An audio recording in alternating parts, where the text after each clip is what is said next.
Welcome to the Dark Side of Love Part 1. When silence speaks louder than goodbye, I don't belong to you, she said. Just 5 words, but they left a scar deeper than any argument, sharper than any betrayal. The irony, now her needs don't belong to me either. That moment still replays in my mind like a scene I can't rewrite. I was standing at the dining table with the travel brochure in hand, excitement laced with a bit of hope. The idea was simpler weekend in Atlanta. A break, a reset, a chance to remember us again. But Claire, she didn't even look up from her phone. I don't belong to you, Matthew. Just like that. No warning, no build-up, flat final. I remember staring at her, wondering if I heard it right. My mouth opened, but the words I meant to say fell into silence. All I could manage was, "What's that supposed to mean?" She tapped something on her screen and finally glanced at me, her eyes sharp and guarded. "It means I'm not your +1. I'm not your arm candy for some hotel ballroom where I smile and nod while you get another round of applause." Her tone wasn't loud. That would have been easier to confront. It was controlled. Icy. The kind of cold that doesn't melt, it cuts. I set the brochure down gently, like it might shatter if I moved too quickly. "I wasn't parading you," I said, trying not to sound defensive. "I thought you might want a change of scenery. I wanted us to get away, to spend time." "You mean sit quietly in the back while you talk about emotional intelligence and behavioral frameworks to a room full of strangers?" She looked at me then, not with anger, but with exhaustion. "You want me to support you, but you don't even see me." That bait hit somewhere deep. I tried to argue. I really did. I wanted to say I do see her. I come home to her. I talk to her, share meals with her, make plans with her. But her interruption was surgical. "You make plans," she said. "You don't ask if I want them. You assume I'll follow along, and if I don't, suddenly I'm cold. I'm distant. I'm difficult." I stepped closer to her, unsure if it would make things better or worse. My heart felt too loud.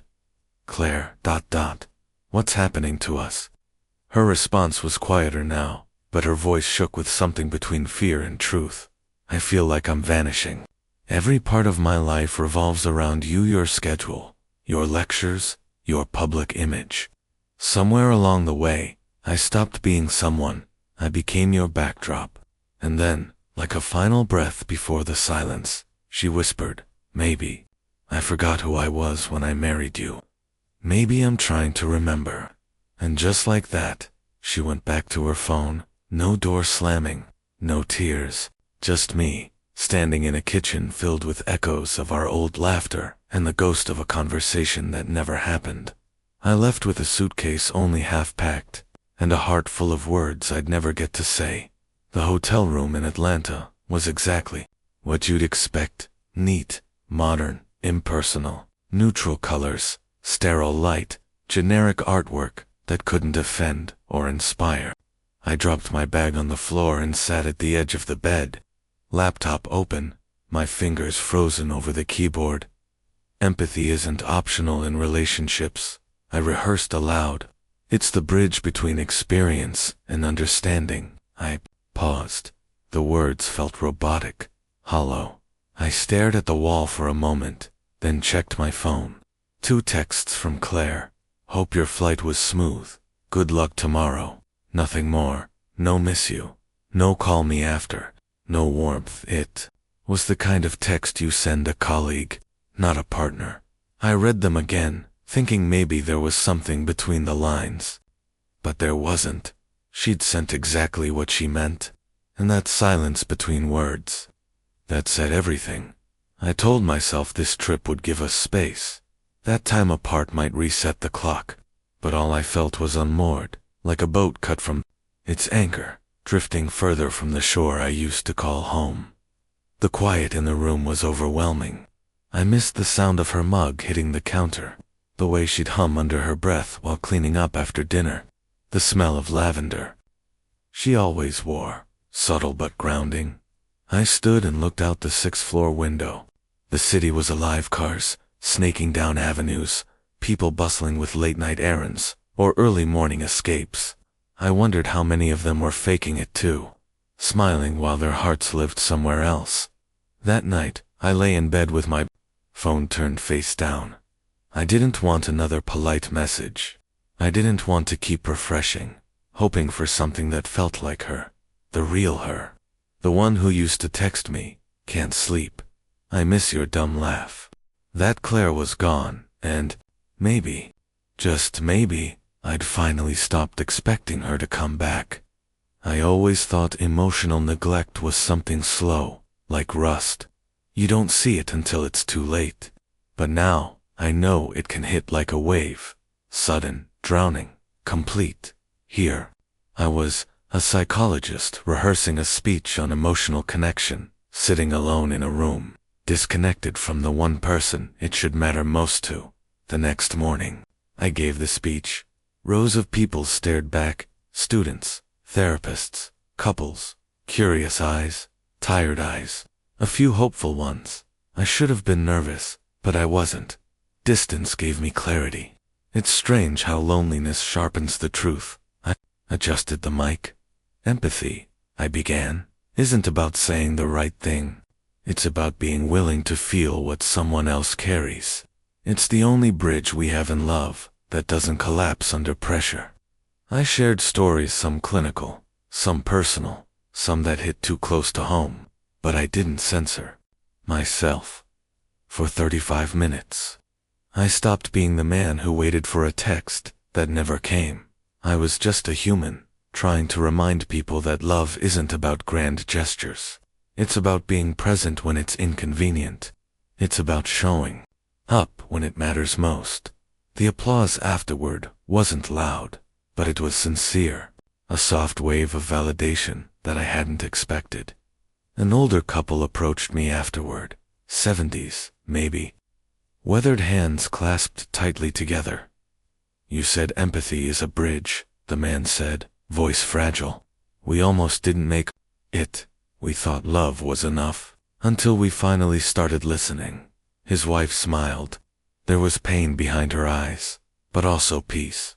I nodded, swallowing something thick in my throat. "Thank you," I said. "That means more than you know." On the ride to the airport, their words echoed louder than any applause. "You're not crazy for wanting closeness. You're not too needy, or weak, or dramatic. Wanting to be seen isn't weakness. It's the heartbeat of connection." At the gate, I read Claire's messages one more time. Still nothing new. Still sterile. But this time, it didn't hurt. This time, I felt something else taking root. A quiet conviction. It's okay to want to be loved out loud. And maybe, I was done apologizing for that. Part 2. The silence that changed everything when I walked through the front door. Everything looked the same framed photos on the wall, same flickering diffuser near the entry table, that citrus lavender blend Claire always loved. Even the lighting had that warm hue we'd argued over in Home Depot aisles years ago. The house hadn't changed, but I had. Something in me was different. Not broken, not healed, just recalibrated. "Hey," she said, not even turning around. Just that. A single syllable tossed over her shoulder from the kitchen like I was a neighbor coming back from a weekend getaway. "Hey," I echoed. No hug, no smile, no welcome home, just silence with a pulse. She poured herself a glass of sparkling water and moved past me without a glance, the hem of her robe brushing against my coat like a whisper of what used to be. "How was the talk?" she asked as she walked into the living room. "It went well," I said. "That's good." I sat at the edge of the couch, unsure if I should take off my coat. Something about sinking in fully felt unearned, like I hadn't earned my place in this version of our life. I watched her curl into her spot on the sofa, folding her legs underneath herself like always. Then she reached for the remote. "Anything you want to watch?" she asked casually, still not making eye contact. That was the moment it hit me. Not like a punch or a fall. More like a realization that arrives quietly. but with absolute certainty. Something had shifted, not just in her, in me, too. 3 weeks ago, I would have jumped to fill the space, told her about the keynote, shared photos of the venue, laughed about the old couple who approached me afterward. I would have tried, but this time, I let the silence sit beside us like a third presence in the room, uncomfortable, necessary. No, I said, I'm good. She flicked through channels anyway, landing on some crime drama neither of us watched. Her eyes stayed glued to the screen, but her foot tapped under the blanket, restless, uneasy. She felt it too. You're quiet, she said eventually. I've been thinking about what? I shrugged. A lot of things. She turned her head slightly, glanced at me like she wasn't sure if this was a challenge or a confession. You used to talk more after trips. I used to think that would bring us closer. That stopped her. Not completely, just long enough for her fingers to pause on the remote, for her breath to catch half a second longer than normal. What's that supposed to mean? I didn't answer, not because I didn't have words, but because the truth was finally louder than my need to explain it. There are silences that hurt, and there are silences that heal. This one was neither. This one just told the truth. The space between us on the couch wasn't just emotional, it was architectural. It was a canyon we'd both built, brick by wordless brick. She shifted again, her voice softer now. Is something wrong? I stood and picked up my bag. I'm going to unpack. There was no edge in my voice, no passive-aggressive tone, just clarity, cold, clean clarity. She watched me go, and in her eyes, I saw it. Not panic, not anger, something worse. Recognition. She saw that the man who used to chase her, beg for closeness, offer olive branches in the middle of silent wars. He wasn't in the room anymore, and that scared her more than anything. I could have said that. Saturday, we went to Noah's wine tasting party. Well, I went because I said I would. Claire went because she wanted to perform. She dressed like she was headed to a charity gala, an emerald green dress that brought out the fire in her eyes, dangling earrings I hadn't seen in over a year, lipstick the color of boldness. I offered to drive. She said sure, like I was offering to pick up milk. When we walked into Noah's restored farmhouse, the room smelled like aged wood, fancy cheese, and curated music. Soft jazz from a Bluetooth speaker, laughter that floated like everyone was trying to prove they were effortlessly happy. Claire lit up the moment the door closed behind us. She became that version of herself, the hostess without hosting duties, floating from conversation to conversation, laughing just a touch louder, holding her wine like it was a prop, grazing arms during punchlines, performing. It was subtle, but I saw it. She wanted to be noticed, admired. I stood at the bar with Theo and his wife, sipping Pinot and nodding along to a story about his kid's school project. But my eyes kept drifting back to Claire. Not with longing, not with jealousy, with distance, like I was watching an actress play a role I used to love, and now just recognized. She glanced at me a few times, first quick, then longer, each time, searching for something. The old spark. The look that used to say, God, she's beautiful. Maybe even the arm around her waist. The possessive mind without needing to say it. But I didn't offer any of that. When she laughed too loudly at a story Brad was telling, her hand resting just a little too long on his shoulder, she looked my way again. Still, nothing, just me sipping my wine, nodding at Theo's story about baking soda and vinegar volcanoes, and that, cracked her.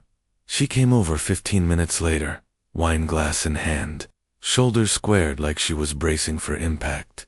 Having fun? She asked. Tone light but brittle. Yeah, I said. Good turnout.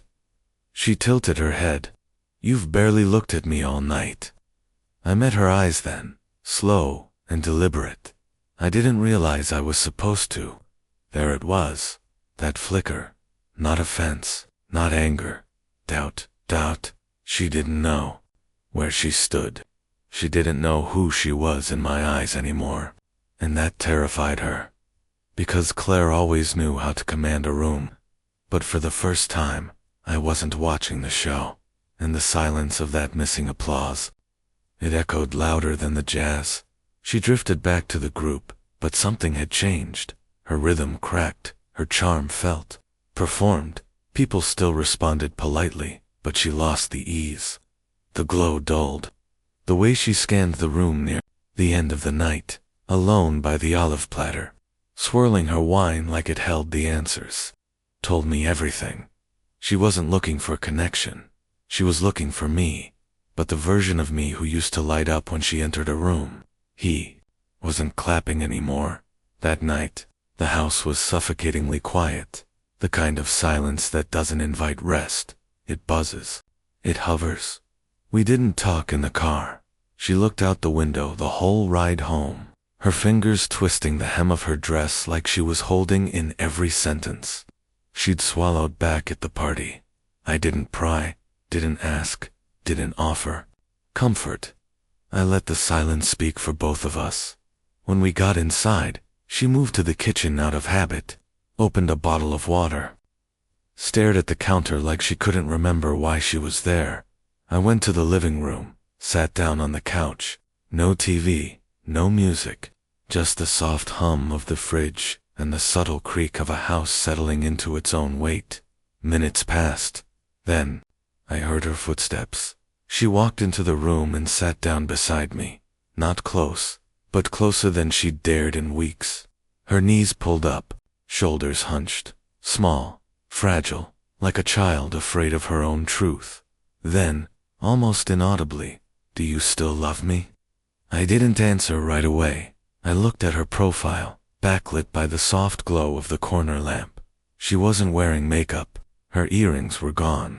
There was nothing performative about her now. She was just Claire, unvarnished, exposed, and real.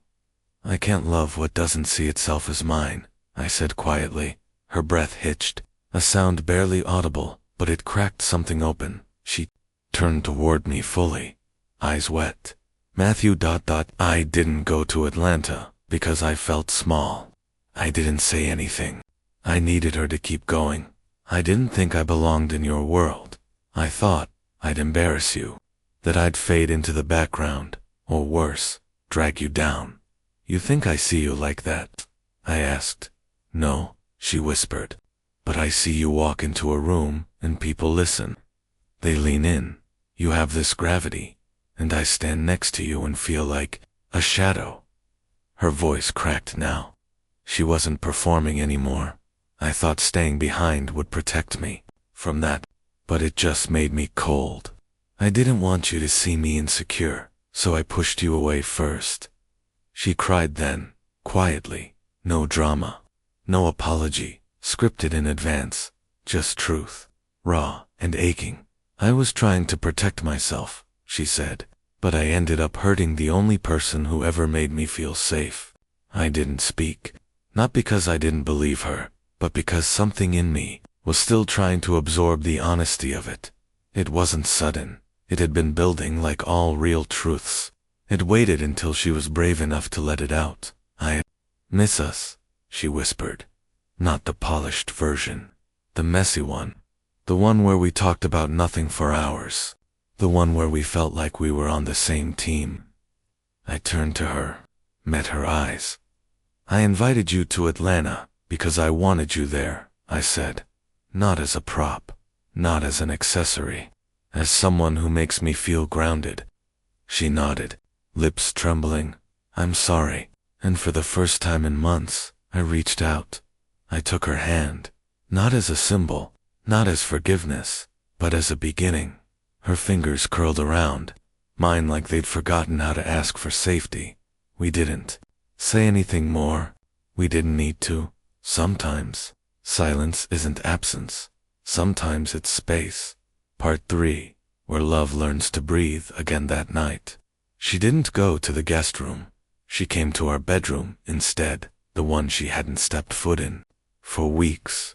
The door creaked slightly as she opened it, the sound quiet but loaded with meaning. She didn't speak, didn't ask if she could, Didn't offer an apology she didn't know how to say again. She simply walked in and slid under the blanket beside me like it was the most natural thing in the world. And maybe, once, it was.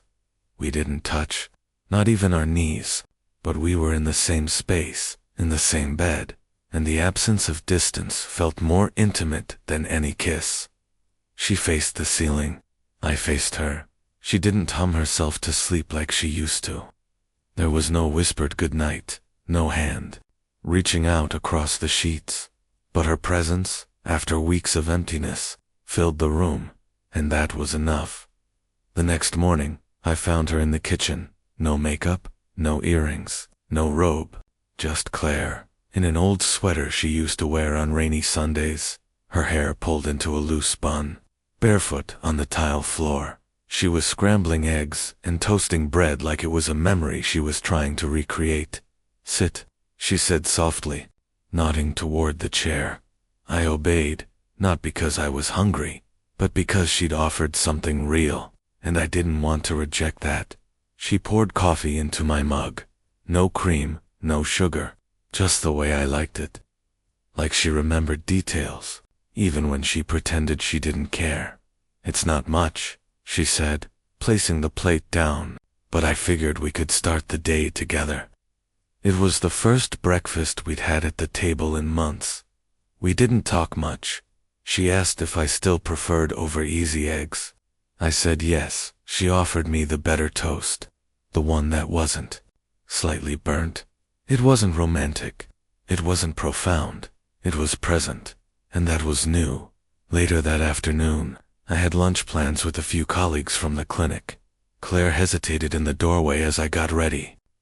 She fidgeted with the bracelet on her wrist, one she hadn't worn in years. "Can I come?" she asked, almost like she was asking herself. "You don't have to," I said gently. "I know," she replied. "I want to." She sat next to me during the meal, mostly listening. When someone asked what she did, she paused, just long enough for doubt to flicker, then answered, "I'm an artist. Mostly clay these days." That was the first time I'd heard her talk about her work in a long time, without downplaying it, without nervously laughing like she had to explain why it mattered. And when someone asked a follow-up question about her favorite medium, her eyes lit up, just a little, like a small flame had remembered how to burn. It wasn't her trying to perform, it was her being, and that made all the difference. That night, we watched a movie together, not because we had to, not to avoid a conversation, not to sit in silence and call it bonding. We watched it because we wanted to share something, even something small. There were no phones, no scrolling, no background distractions, just a bowl of popcorn between us, the blanket pulled across, our legs like a bridge. We didn't touch, but halfway through the film, her knee leaned against mine, not on purpose, but not by accident either, and I didn't pull away. Over the next week, things didn't dramatically change. There were no sweeping apologies, no sudden passion, no declarations of rediscovered love. But the rhythm was different, more deliberate, less tense. She invited me to her pottery class. It was something she'd asked me to join. Years ago, something I always said I'd try sometime. Now, sometime arrived. I sat at a wheel awkwardly, my hands too stiff, the clay too slippery. I messed up the shape 3 times before she finally laughed. Not at me, but with me, and I laughed, too, not to impress her, just because it felt good to see her smile. The next day, we went for a walk in the evening. Nothing planned, just a 30-minute loop around the neighborhood. We'd lived in for years, but mostly ignored.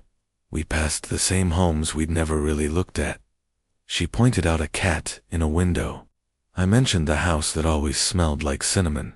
We talked, not about the past, not about pain, about random things, small things, things that didn't matter, and in doing so, started to matter again. We never had a "let's fix us" conversation. There wasn't one moment where we sat down and listed the wounds, the regrets, the missteps. Instead, it was a slow stitching, tiny act of care, followed by another. The way she asked if I wanted tea before bed. The way I remembered to rinse her mug in the morning without being asked. Little stitches. Thread by thread. No one teaches you this. No one tells you that the slow rebirth of intimacy isn't cinematic. It's mundane. It's measured. But if you pay attention, you can feel it. The weight of small things stacking into something solid. About a month later, we were driving to a bookstore across town. It was her idea, a Saturday morning errand she hadn't invited me on in a year. She turned down the music in the car and asked, "Do you remember our trip to the coast?" "Which one?" "The one after your first keynote. When we stayed in that cabin with the broken heater and the scratchy blankets." I smiled. "And the fox that kept raiding the trash." She laughed.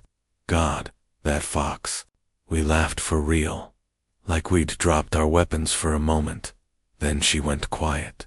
Her voice softened. "That weekend, I felt like I belonged, not just with you, but in the world."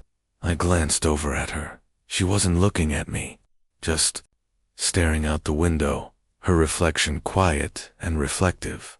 That's the last time I remember feeling that way. I didn't say anything right away.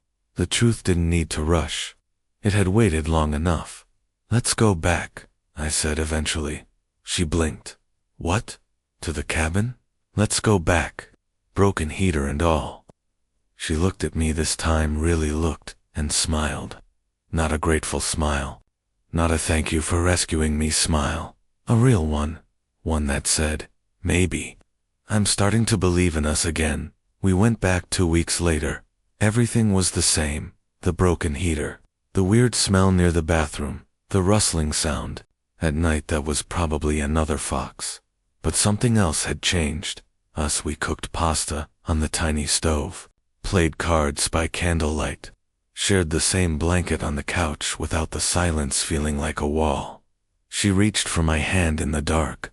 I let her, and this time, it didn't feel like holding on out of fear. It felt like choosing to stay. The truth is, healing isn't linear. There were days we still pulled away. Moments we retreated into old habits. Fights that flared out of nowhere. But there was also something new between us. A shared understanding that love isn't a constant. It's a commitment to return to each other again and again.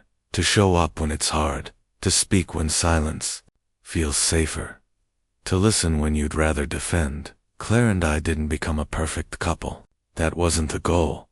We just became two people who chose not to give up, and that made all the difference. Looking back now, I don't remember the exact day we turned the corner. It wasn't a grand gesture, or a perfect moment. It was probably a Tuesday. Maybe she passed me the salt without sighing. Maybe I remembered to fold the laundry. Maybe we both laughed at the same dumb commercial, and in that ordinary moment, I realized something extraordinary. Love isn't lost in loud arguments. It's lost in the moments. We stop trying, and it's found again in the quiet ones, where we choose to begin anyway. So if you're watching this right now, maybe you're in a relationship where the silence has gotten too loud. Maybe you're trying to hold on to someone who doesn't look at you the same way anymore. Maybe you're tired. Maybe they are too. And here's what I'll tell you. Not as a therapist, not as some stranger behind a screen, but as someone who lived it.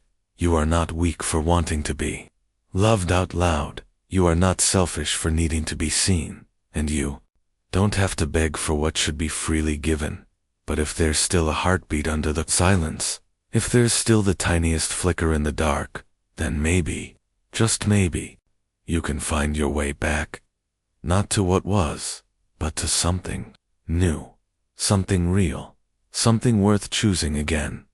This was the dark side of love, not the toxic, not the abusive, but the quiet unraveling that happens when we stop seeing each other, and the even quieter miracle of coming back anyway. Thank you for watching. Thank you for staying with me through this. Until next time, don't just love hard, love better. Epilogue. When the silence speaks love, you never realize how loud love can Be until it goes quiet. Not angry quiet. Not I need space quiet. But the kind of silence that grows between two people who forgot how to be seen by each other. That's what Claire and I had become. Two ghosts, living in a house, still pretending to be a home. And yet, somehow, we came back. But I need to be honest. We didn't come back because we fell in love again. We came back because we chose to love each other, even after the magic wore off. Even after the disappointments piled up. Even when it was easier to walk away. That choice. It wasn't dramatic. It wasn't loud. It was showing up on a rainy Tuesday with her favorite tea. It was not interrupting when she needed to talk, even if it hurt to hear. It was folding laundry together, awkwardly, because the silence wasn't heavy anymore. It was holding her when she cried. Not to fix it, not to analyze, just to hold. Love didn't return like a storm. It returned like a sunrise, quiet, soft, inevitable. And you know what surprised me most? She didn't need me to rescue her. She needed me to witness her, not judge, not fix, not diagnose, just witness, to say, I see you. I still want to be here, even now. And in doing that, I started seeing myself again, to not as her husband, not as her mistake, but as a man who'd forgotten how to stand still, who'd been running from her silence because it echoed his own. You see? Love, real love, isn't about being everything to someone. It's about being something that stays, even when everything else feels like it's falling apart. It's not grand gestures or perfect anniversaries. It's sitting with her in a room full of tension and not leaving, hearing her say, I don't know who I am anymore, and replying, then let's find out together. Admitting when you've been wrong, not because you're trying to win, but because you don't want to lose her. And that's the dark side of love no one talks about. The brutal, beautiful truth that love is not a guarantee. It's a decision, made daily, sometimes hourly, sometimes painfully. Today, Claire still hums, not every night, but sometimes, when she thinks I'm asleep, I hear her again, that soft, barely there melody. She doesn't know I'm listening, but I am, and every time I hear it, I smile, because it means she's home, not just in the house, but in herself. We never got back to normal. We built a new normal, one with scars, with boundaries, with apologies that actually meant something, with questions we still don't fully have answers to, but also, with laughter, with slow dancing in the kitchen, with check-ins that sound like, are we okay today? With love that doesn't have to shout to be heard. So if you're wondering what happened to us, really happened, here's the truth. She's still learning how to trust me again. And I'm still learning how to earn that trust, not demand it. We don't fake it. We don't pretend everything's perfect. But we try. And some days, trying looks like holding hands in silence. Some days, it's walking away from a fight before it gets ugly. Some days, it's laughing until we both cry at a memory that almost broke us. You don't have to be perfect to be worthy of love. You don't have to have all the answers to start rebuilding. You just have to be willing to stay, even when everything in you wants to run. That's what love really is. Not the fire, not the butterflies, not the first kiss, or the grand honeymoon, or the anniversary Instagram post. It's the after. After the fight, after the distance, after the hurt, after the silence. It's what you do after. And if you're lucky, or if you choose right, you'll find someone who meets you there in the after. Not to fix you, not to save you, but to remind you, you were never alone. Welcome to the dark side of love, where silence is sacred, not scary, where healing takes time, but never hides, where the heart isn't a battlefield, it's a home under construction, and the bravest thing you'll ever do is keep building. Thank you for watching. If this resonated, if you saw even a flicker of your own story in mine, don't forget to leave a comment. Tell me what you're holding on to. Tell me where you are in your story, and maybe tell someone you see them today, because sometimes that's all it takes. One person, willing to see past the silence. One person willing to say, I still choose you.